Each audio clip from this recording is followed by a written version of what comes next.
चाष जमी लक्ष लक्ष टंकार बिलाती नष्ट चाष करबारे चाषी आंतरिकता को भांगुची किए लक्ष लक्ष टंका को चाषी सुझिबे केमिति चिंतारे चाषी केन्दुझर जिला आनंदपुर उपखंड घसीपुरा ब्लॉक नावकणा अंचल में चाषी दुख देखिले हृदय कंपी जाए। एठारे अनेक चाषी एकत्रित होई प्राय 25 एकर जमी रे बिलाती चाष करथिले किंतु बजार रे यथोचित दर न मिलबारु एबे से बिलाती चाष जमी रे पची सढ़ी नष्ट होई पड़ी अछि। सोमनाथ पात्र मु जने चाषी मो घर नावकणा 25-26 एकर खंडे बिल करछु आ दर नाही ये बिलाती देख केमी सब पड़ी सब कहीं नौ ना बेपारी भी नौ ना ये पचा सड़ा सब पचिगला खरार तो सीझीगला आ गोटे शीतल भंडार हेले आमर गोटे उपकृत हूँ।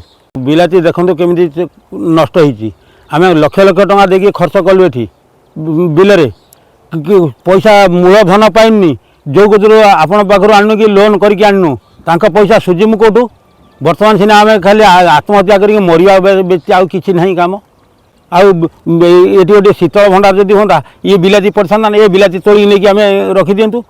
लक्ष लक्ष टंका खर्च करिथिबा चाषी माने एबे भारी आर्थिक समस्या रे पड़िछन्ते। शीतल भंडार अभाव एही समस्या को आउ बढ़ाई दैछि। जदि एठारे एक कोल्ड स्टोरेज व्यवस्था थांता तेबे एपरि अवस्था हेबाकू न थांता बोली चाषी माने कहउछन्ते। चाषी को ए दुर्दशा सत्वे मध्य प्रशासन अनाग्रह नै संतोष बढ़ुछि। तुरंत एठारे एक शीतल भंडार निर्माण करने चाषी माने दाबी करछन्ते।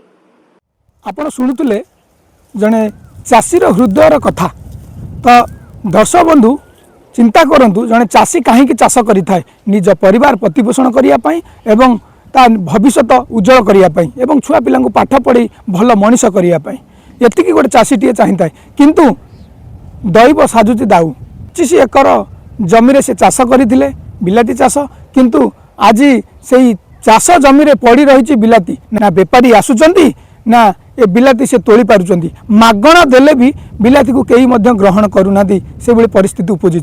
तो दर्शक बंधु चाषी माने दाबी रखिचंती आम अंचल रे आनंदपुर अंचल रे जदि शीतल भंडार टीए हुआ तेबे आज चाष जमी रे एमती पची सड़ी जाता नहीं बिलाती एवं अन्य फसल मध्य तेबे आमे सरकार को अनुरोध करिवु जे तुरंत ए दिगरे पदक्षेप नियंतु आनंदपुर रे एक नूतन शीतल भंडार स्थापन करंतु।